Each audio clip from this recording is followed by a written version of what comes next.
درمیانی شب کو عمران خان صاحب کی حکومت ختم ہوئی تھی اور وزیر اعظم شہباز شریف صاحب بن چکے تھے۔ ان کے دور کے آغاز سے لے کر کے اب تک یہ پورا سال کس طرح سے گزرا اور اس سال کے اندر پاکستان کو کن بڑے چیلنجز کا سامنا کرنا پڑا اور شہباز شریف حکومت نے کہاں کہاں پر کیا کیا غلطیاں کی، یہ تمام چیزیں آج ہم آپ کے ساتھ ویلاگ کے اندر شیئر کریں گے۔ عمران خان صاحب نے اس سارے معاملے کو کس طرح سے کیش کروایا اور کہاں کہاں پر ان سے غلطیاں ہوئی۔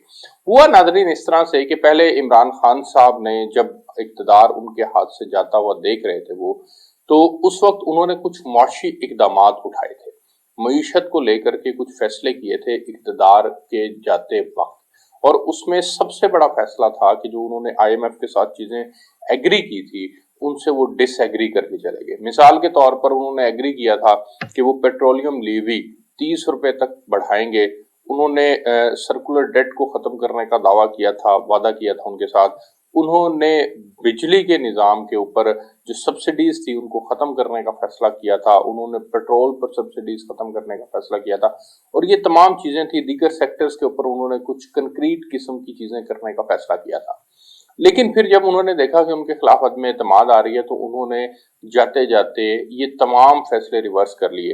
انہوں نے پیٹرول کی قیمت اگلے 6 ماہ کے لیے 150 روپے فکس کر دی۔ انہوں نے آتے ہی جو سب سے بڑا کام کیا، جو سبسڈی انہوں نے دی، انہوں نے آتے ہی ایک اور سبسڈی دی، انہوں نے کنسٹرکشن سیکٹر کو سبسڈی دی، انہوں نے بجلی کی قیمت کو فی یونٹ کم کر دی، انہوں نے گیس کے ٹیرف کو کم کر دیا، اور یہ تمام ایکٹیویٹیز جب وہ کر رہے تھے تو اس وقت آئی ایم ایف ان سے شدید نالاں تھا کہ یہ عمران خان صاحب کیا کر رہے ہیں۔ اچھا، اب اس کو کہیں پر رپورٹ یہ بھی کیا جاتا ہے کہ خان صاحب نے کہیں پر یہ کہا ہے کہ میں نے ان کے لیے ایسی اکنامک مائنز بچھا دی ہیں کہ یہ اب اس سے باہر نہیں نکل سکیں گے۔ خیر، یہ اقتدار کے اندر آئے تو آتے ہی حالات جو تھے وہ ان کے کنٹرول سے باہر جانا شروع ہو گئے۔ عمران خان صاحب نے اس ساری چیزوں کو آبزرو کیا کہ ان کا جو ووٹ بینک ہے، ان کے جو ووٹر ہیں وہ ان کے ساتھ انٹیکٹ ہیں، اور انہوں نے اس بات کو مائنڈ کیا کہ عمران خان کو اقتدار سے الگ کیوں کر دیا۔ لہٰذا عمران خان صاحب نے اس پبلک پلس کو محسوس کرتے ہوئے انہوں نے فوری طور پہ تمام لوگوں کے ساتھ معاملات جو ہیں وہ ملاقاتیں شروع کر دی، اور تمام پوری ملک کی تنظیمی سطح کے اوپر انہوں نے ایک مومنٹم بلڈ کر دیا کہ ہم نے اس امپورٹڈ حکومت کو گھر بھیجنا ہے۔ یہ امپورٹڈ حکومت ہے، یہ امریکہ کی سازش کر کے آئی ہے۔ عمران خان صاحب اس دوران مختلف بیانیے بھی اڈاپٹ کرتے رہے۔ انہوں نے سب سے پہلے کہا، ایک ٹویٹر کے اوپر آپ کو یاد ہوگا 4 5 6 دن تک ٹاپ ٹرینڈ رہا تھا امپورٹڈ حکومت نامنظور۔ اس کے بعد انہوں نے کہا کہ یہ سائفر کے ذریعے سے حکومت میری گرائی گئی ہے۔ انہوں نے کہا کہ عمران خان صاحب کی حکومت گرانے کے لیے یہاں پر میر جعفر اور میر صادق ہیں، انہوں نے اس کا ساتھ دیا ہے۔ انہوں نے وہاں پہ سفیر اسد مجید کا ذکر کیا کہ ان کے ذریعے سے پیغام پہنچایا گیا ہے، اور یہ تمام ایکٹیویٹیز جب وہ کر رہے تھے تو اس وقت انہیں اس چیز کا احساس نہیں تھا کہ امریکہ کے ساتھ ان کے تعلقات خراب ہوں گے، پاکستان کی سطح کے اوپر خراب ہوں گے، لہٰذا ہم یہ کام نہ کریں، لیکن وہ کرتے چلے گئے۔ اور پھر عمران خان صاحب کا پورا سال اس بات پر گزرا کہ انہوں نے ایجیٹیشن کی پالیٹکس کو جو ہے وہ پورے زور و شور کے ساتھ، پورے شد و مد کے ساتھ انہوں نے کیا، اور حکومت کو پوری طرح سے ٹف ٹائم دیا، اور انہوں نے ثابت کیا کہ وہ ایک اچھے اپوزیشن لیڈر ہیں۔ جولائی کے اندر الیکشن ہوتا ہے، جولائی کے الیکشنز کے اندر انہوں نے اچھی خاصی سیٹیں جیتی، 20 میں سے 15 سیٹیں انہوں نے جیتی۔ اس کے بعد پھر دوبارہ کچھ ضمنی انتخابات ہوئے، ان ضمنی انتخابات کے اندر انہوں نے الیکشن جیتے۔ اس کے بعد پھر انہوں نے بیانیے بھی مختلف تبدیل کیے۔ انہوں نے ایک وقت آیا کہ انہوں نے لانگ مارچ کیا، اور لاہور سے وہ لانگ مارچ لے کر چل رہے تھے، وزیر آباد تک پہنچے تھے۔ 27 اکتوبر تھا، عمران خان صاحب کے اوپر گولیاں لگی، وزیر آباد میں وہ گولیاں تھی اور شل تھے، جو بھی معاملہ تھا ان کی بچت ہو گئی، اور ان کی بچت ہوئی تو وہ 3 4 6 مہینے کے لیے بیڈ ریسٹ پر چلے گئے، لاہور کے اندر انہوں نے اسٹے کیا۔ اسی طرح سے پھر چیزیں ابھی چل رہی تھی، یہ ایکٹیویٹیز ہو رہی تھیں کہ انہوں نے ایک 26 نومبر کو وہاں راولپنڈی کے اندر انہوں نے ایک جلسہ پلان کر لیا۔ اور وہ سیم ڈے تھا جس دن آرمی چیف کی اپائنٹمنٹ بھی ہونی تھی. آرمی چیف کی اپائنٹمنٹ بھی ہو گئی لیکن ان کا جلسہ بھی ہو گیا. حکومت نے اس کو اس انداز سے دیکھا کہ جی یہ تو اپوزیشن جو ہے وہ اس لیے جلسہ کر رہی ہے تاکہ آرمی چیف کی اپائنٹمنٹ کو متنازع بنایا جائے.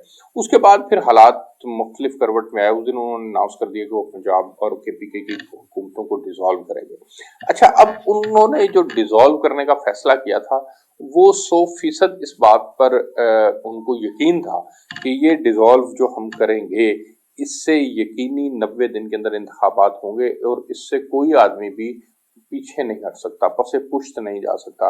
لیکن بدقسمتی ایسی کہ ان کی جو انڈرسٹینڈنگ تھی، ان کی جو سمجھ بوجھ تھی اس معاملے کو لے کر کے مس کیلکولیشن ثابت ہوئی. مس کیلکولیٹ کر بیٹھے وہ اور انہوں نے اسمبلیاں ڈیزالو کر دی. پرویز الہی صاحب نے بہت منع کیا کہ آپ یہ کام نہ کریں، لیکن انہوں نے اس فیصلے کو 100% منوعن اس کے اوپر عمل کیا اور وہ ڈیزالو ہو گئی. اب آگے کیئر ٹیکر سیٹ اپ کا معاملہ، ان کے بتائے ہوئے نام ظاہر ہے نہ آنے تھے نہ آئے، اور پھر ان کے اوپر ظلم و ستم کے پہاڑ بھی ٹوٹے بقول ان کی اپنی جماعت کے، کہ ان کے ساتھ پولیس گردی ہوئی، ان کے اوپر بے شمار اس سارے پیریڈ کے اندر مقدمات ہوئے. جو مینلی 3 مقدمات ہیں عمران خان صاحب کے اوپر، وہ توشہ خانہ کا معاملہ ہے جس کے اندر انہوں نے گھڑی لی، اس کو انڈر ویلیو کنسیڈر کروایا، اس کے بعد اس کو ہائی پرائس کے اندر سیل کر دیا اور اپنے اثاثوں کے اندر گوشواروں کے اندر اس کو ظاہر نہیں کیا. دوسرا ان کے پاس جو ان کے اوپر جو کیس ہے وہ ہے فورن فنڈڈ کیس ہے، کہ ان کی جماعت فورن فنڈڈ ہے، جو الیکشن کمیشن کا فیصلہ بھی ہے، اور انہوں نے فورن فنڈنگ یعنی ممنوعہ فنڈنگ جو ہے، غیر ممنوعہ فنڈنگ وہ انہوں نے ریسیو کی ہے.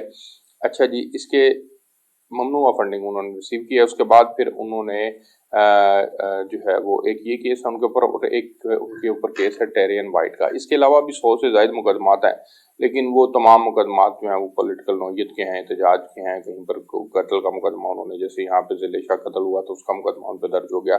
تو اس طرح کے بے شمار مقدمات بھی ان کے اوپر درج ہے. اچھا جی، پھر ایک اور جو معاملہ اس سارے سینیریو کے اندر ہوا وہ یہ تھا کہ وہ اب چاہ رہے ہیں کہ کسی طرح سے الیکشن ہو جائیں. سپریم کورٹ کے اندر معاملہ چلا گیا، وہ چیف جسٹس کو اپنا حامی کنسیڈر کرتے ہیں، چیف جسٹس کو سمجھتے ہیں کہ یہ ان کی پشت پر کھڑے ہیں، اور اسی لیے وہ پھر آئین اور قانون کی بالادستی کا نعرہ لگاتے ہیں. اور پیرلل، اب یہ تو ساری ہم نے عمران خان صاحب کی پالیٹکس ڈسکس کی. جو پیرلل معاملہ ہوا وہ حکومت کی کارکردگی کا تھا.